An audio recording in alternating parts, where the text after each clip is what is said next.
Hello friends, good morning.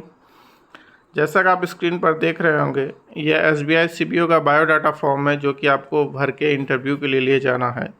तो इसको कैसे भरें, क्या क्या जानकारी इसमें भरनी है और किस प्रकार से इसको भरना है, इसको भर के कितने कॉपी फ़ोटोकॉपी कराना, ये सारा डिटेल आपको इसमें मिलेगा। कोई कन्फ्यूजन नहीं होगा। इसके बाद आप आराम से अपने बायोडाटा फॉर्म को भर सकते हैं। तो सबसे पहले आपको कॉर्नर में दिख रहा होगा paste a copy of passport size photograph which was pasted on call letter at the time of examination. मतलब एग्जामिनेशन के समय आपने जो फ़ोटो चिपकाया था, जिस फ़ोटो का यूज किया है, वही फ़ोटो यहाँ पर चिपका देना है। यहाँ पर सेंटर फॉर इंटरव्यू, किस सेंटर पर इंटरव्यू पड़ा है, कौन सा सर्किल से आपने अप्लाई किया है, किस डेट का आपका इंटरव्यू है और रोल नंबर क्या है, ये भरना है। यहाँ पर आपको कैपिटल लेटर में अपना नाम भरना है जो कि डिग्री के अनुसार होगा, marital status, date of birth, फिर जन्म स्थान, ज़िला, राज्य, ये सारा डिटेल भरना है। जहाँ के आप निवासी हैं, ज़िला और राज्य, उसका नाम लिखना है। यहाँ पर नेशनलिटी, यहाँ पर रिलीजन, पिता का नाम और व्यवसाय, माता का नाम और व्यवसाय। उसके बाद राष्ट्रीयता में जो है, पिता का राष्ट्रीयता तो इंडियन, माता का इंडियन। अगर आपकी शादी हो गई तो पति और पत्नी का राष्ट्रीयता इंडियन लिख देंगे। उसके बाद पति या पत्नी अगर हैं तो जन्म स्थान उनका, राज्य, जिला, ये सारा डिटेल लिखना है। उसके बाद फिर यहाँ पर आपको बताना है किस कैटेगरी से आप बिलोंग करते हैं, तो उसको टिक करना है। बेंचमार्क, विकलांगता आदि संबंधी कुछ है तो उसका डिटेल आप यहाँ पर भरेंगे।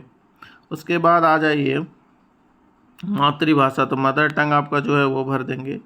जैसे कि अगर कोई इंग्लिश और हिंदी जानता है तो 2 लैंग्वेज हिंदी और यहाँ पर हिंदी और इंग्लिश डाल देगा। बोल सकते हैं, लिख सकते हैं, क्या क्या कर सकते हैं, आप अपने अनुसार इसको टिक कर देंगे।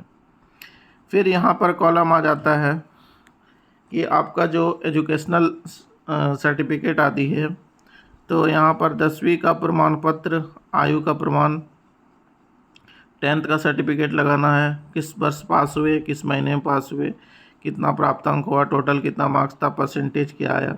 उसी तरह से 12th का, उसी तरह से आपने ग्रेजुएशन किया या तो उसके अनुसार हर एक सेमेस्टर के अनुसार आपको पूरा डिटेल यहाँ पर भरना है और यहाँ पर ग्रैंड टोटल उसमें लिख देना है। और स्नातकोत्तर और आपने कोई डिग्री की है तो उसका डिटेल आपको नीचे भरना है। अब आ जाइए एक्सपीरियंस पर। तो यहाँ पर आपको अपने बैंक के अनुसार जिस बैंक को आपने दिखाया और जिसमें काम किया है, डेट वाइज उसका सारा डिटेल इसमें आपको भरना है। जैसे कि किस बैंक में थे, किस पद पे थे, क्या नेचर था ड्यूटी का, कब से कब तक काम किए, ये सारा डिटेल इसमें आपको भरना है।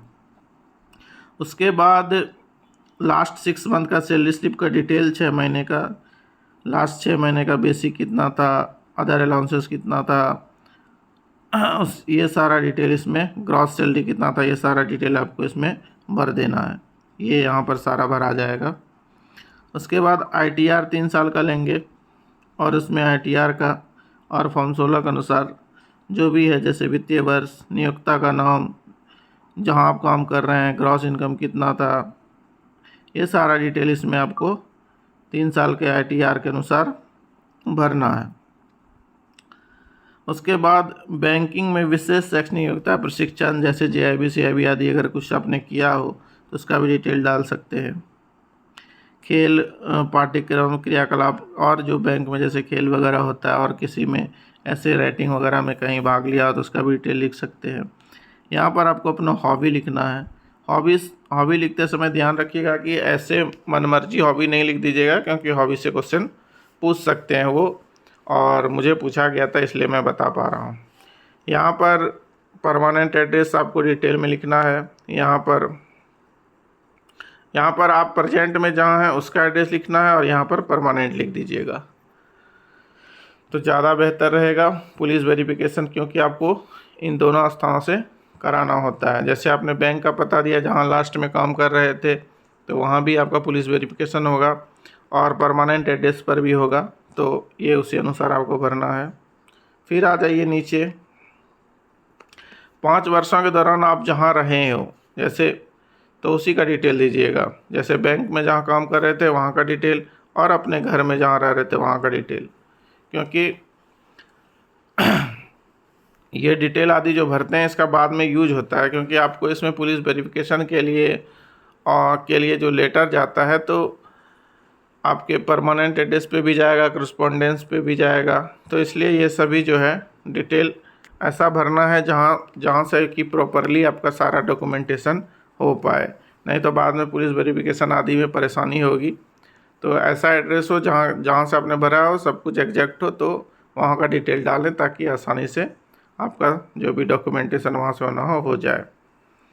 उसके बाद यदि किसी न्यायालय ने आपके विरुद्ध किसी अपराध के लिए अभियोजन हिरासत, इसमें तो नहीं भरना है, ये सारा डिटेल आप भर देंगे। नहीं कोई सेवा में आयोग ने परीक्षा से आपको बहिष्कृत किया या आदि, तो उसमें भी आप भर देंगे। नहीं उसके बाद यहाँ पर आ जाइए, 2 प्रतिष्ठित परिचायकों के नाम, व्यवसाय एवं पते। 2 ऐसे लोगों का नाम बताना जो आपको पहचानता हो, उसका नंबर आदि देना है, उनके पास लेटर जाता है तो वो डिटेल आपको वैसे भर देना है। तो कोशिश करेंगे कि अपना परमानेंट एड्रेस वाले में ही ज़्यादा हो सके तो भर दें, क्योंकि वो ज़्यादा आसान होता है, बाकी आपके ऊपर डिपेंड है। उसके बाद यहाँ पर नीचे आपका लेफ्ट थंब इम्प्रेशन और साइन वगैरह होगा। अब ये जो परिचय प्रमाण पत्र है इसको भर के आपको या तो आप कोई राजपत्रित अधिकारी या भारतीय स्टेट बैंक या कृषि राष्ट्रीयकृत बैंक के शाखा प्रमुख द्वारा अपना जो है इशू करवा सकते हैं कि वो आपको जानते हैं परिचय प्रमाण पत्र। तो ये भी करवा के जाना है, सील मोहर वगैरह सब कुछ लगा, ये आप देख लेंगे। उसके बाद ये तो ओबीसी के लिए जो डिक्लेरेशन मांगता है वो है। अब कुछ देखिए डॉक्यूमेंट को किस तरह से क्या क्या करना है। तो बायोडाटा फॉर्म भरे, कुल 1 मूल और 4 फोटोकॉपी, 5 सेट आपको लेके जाना है। एक पहले भरेंगे पूरा और उसके साथ उसका 4 फोटोकॉपी करा लेंगे। कॉल लेटर जो आपका आया होगा इंटरव्यू के लिए, फिर परिचय प्रमाण पत्र, आयु का साक्ष्य प्रमाण पत्र करना है, जैसे 10th का सर्टिफिकेट आप ले गए तो वो हो गया। स्नातकोत्तर जैसे ग्रेजुएशन या स्नातक आपने जो किया है उसका सारे सेमेस्टर का, या फिर ईयर वाइज आपका है तो ईयर वाइज सारा डिटेल आपको सर्टिफिकेट और मार्कशीट आदि लेके जाना है। एक्सपीरियंस सर्टिफिकेट, जॉब प्रोफाइल जो आपने फॉर्म भरते समय जमा किया होगा उसको जो है उसको भी लेके जाना है। उसी तरह से फॉर्म 16 लेके जाना है। 6 महीने का सैलरी स्लिप लेके जाना है। 2 चरित्र प्रमाण पत्र आपको बनवाना है, एक स्कूल, एक राजपत्रित अधिकारी आदि से, और एक जहाँ काम आदि करते हैं बैंक वगैरह से कहीं से बनवा सकते हैं। और अगर आप सरकारी बैंक में है तो अनापत्ति प्रमाण पत्र भी लगता है, एनओसी जिसको कहते हैं, वो आपने फॉर्म भरते समय भी लिया होगा, वो भी लेके जाना है।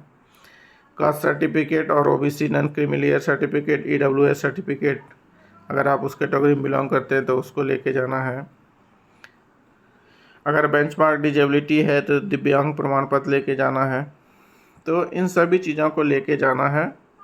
इसी क्रम में ये सारे लगेंगे उसमें डॉक्यूमेंट में, जो क्रम है इसी क्रम में उसको सजा के आपको वहाँ पर 5 सेट तैयार कर, 1 सेट पूरा तैयार करना है, जो कि वहाँ पर पहले चेक होगा डॉक्यूमेंटेशन में, और फिर आपको जो है जिस पैनल में आपको इंटरव्यू के लिए बुलाया गया है उस पैनल के पास भेजा जाएगा, फिर आपका नाम पुकारा जाएगा, फिर आपका इंटरव्यू होगा। इंटरव्यू में बहुत काम एंड कूल रहना है और जो आपने किया है वही बताना है, जो आप जान रहे हैं उसको क्लियरली बताना है, जो नहीं जान रहे हैं उसमें साफ शब्दों में आप सॉरी सर कह देंगे। उसमें कोई गलत या उनको घुमाने का प्रयास नहीं करना है, क्योंकि वो जो बैठे हैं वो वही काम कर रहे हैं, तो इसलिए उनको घुमाने का कभी भी प्रयास नहीं करना है। जो आपको आए, जितना आए प्रॉपर बताना है, वेल ड्रेस होके जाना है। तो ये सारी चीज़ें आप लोग खुद बैंक में काम कर रहे हैं तो मैं इस पे ज़्यादा क्या बताऊं, बस इन्हीं चीज़ों का ख्याल रखना है। और इसी के साथ ऑल द बेस्ट आप सभी को, कि आप सभी जो है अपना बेस्ट दें और SBI में जल्द से जल्द ज्वाइन करें। बाकी वीडियो कैसा लगा नीचे कमेंट करके ज़रूर बताएं, और मेरा वीडियो आपके लिए उपयोगी होता है कि नहीं ये भी ज़रूर बताएं, और साथ ही साथ चैनल को लाइक और सब्सक्राइब करना ना भूलें। धन्यवाद।